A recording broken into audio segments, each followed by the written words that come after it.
Let's start with attitudes. Attitudes are the direction a person's mind prefers. An extroverted attitude is turned outwards towards objects. An introverted attitude is turned inwards towards the subject. This is because in order for anything to happen in psychology, you need a subject to think about stuff and objects for it to think about.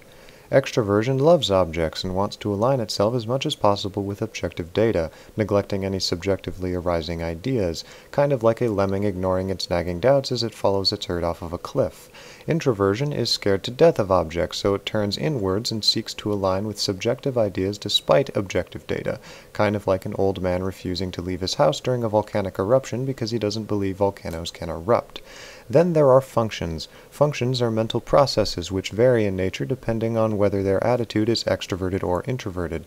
There are two kinds of functions, rational and irrational.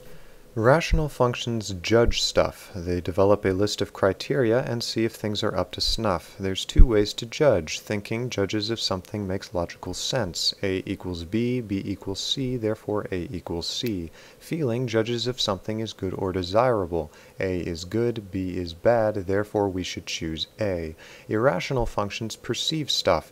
They want to understand and see as much of something as possible, taking it for what it is without making any decision about it. There are two ways to perceive. Sensation perceives reality, or the actual stuff itself. It is what it is. Intuition perceives possibilities and potential, ignoring the actual stuff in favor of what the stuff could be. Sensation thoroughly analyzes all information to predict what will happen, while intuition makes inspired leaps that somehow usually get a generally accurate picture. Sensation believes actions speak louder than ideas, while intuition believes ideas are the necessary blueprints of action. When the four functions are performed in two different directions, you get 8 basic psychological types, or cognitive functions. Extroverted thinking bases its judgment criteria on objective facts and data. It is inductive, using collections of objective facts to form logical conclusions with which it governs its life. It adheres to them obstinately and is notorious for destroying anything in their way. It's goal-oriented, liking to have a logical, definite destination to strive for as efficiently as possible.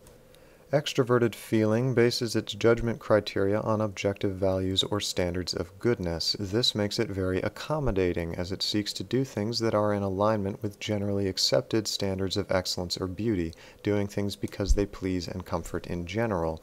Introverted thinking bases its judgment criteria on logical but subjective ideas. It is deductive, seeking out all the natural ramifications or effects of a set of premises, building a virtual system in their mind. It seeks the logical integrity of a system over its actual accomplishment in reality. Introverted feeling bases its judgment criteria on subjective values and passions. It has deep-seated feelings and intense inner passions, but they are inwardly turned, so they are not naturally expressed on the outside. They are also isolated to the subject alone, making it naturally idiosyncratic and individualistic, valuing and respecting the right to live according to the dictates of your own conscience and no one else's.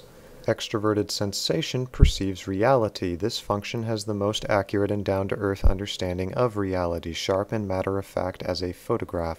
It's incredibly realistic. Actual experience always trumps any abstract concept or idea for the obvious reason that it is actual experience. Its ultimate motivation is better apprehension and experience of what's really going on in reality. Extroverted intuition perceives possibilities. It can sense which ideas or objects have the most potential and predict the general vector that objects or ideas will take in the future. This gives it both a skill and thirst for innovation, always trying to bring a new possibility to fruition, looking at things from every angle in order to feed its creative thirst, which lends to a distinct cleverness in solving problems but a notoriously fleeting attention span. Introverted sensation perceives subjective reality. This means that rather than perceiving the object itself, it paints the object in its mind and stores the painting away to reference when a similar situation arises.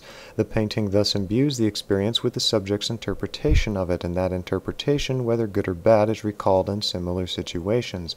This makes it cautious when approaching the unknown and a tendency towards routine, because the routine has proven itself effective before. Introverted intuition perceives subjective possibilities. The opposite of extroverted sensation, it relies the least upon the object. It may be inspired to contemplation by an object, but rather than perceive where the object itself is going, it searches after possible ideas or concepts the object inspires in the subject. It is a contemplative function, seeking for more and more compelling ideas.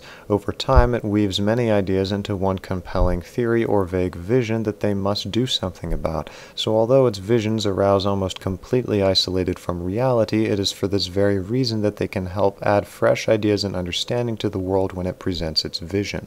So, in review, extroversion is turned towards objects, introversion is turned towards the subject. Rational functions make judgments. Thinking judges if it makes sense, feeling judges if it's desirable. Irrational functions perceive stuff. Sensation perceives reality, intuition perceives possibilities. Extroverted thinking is inductive. Extroverted feeling is accommodating. Introverted thinking is deductive. Introverted feeling is individualistic. Extroverted sensation is photographic. Extroverted intuition is innovative. Introverted sensation is recording. Introverted intuition is contemplative. Whew! Thanks for watching.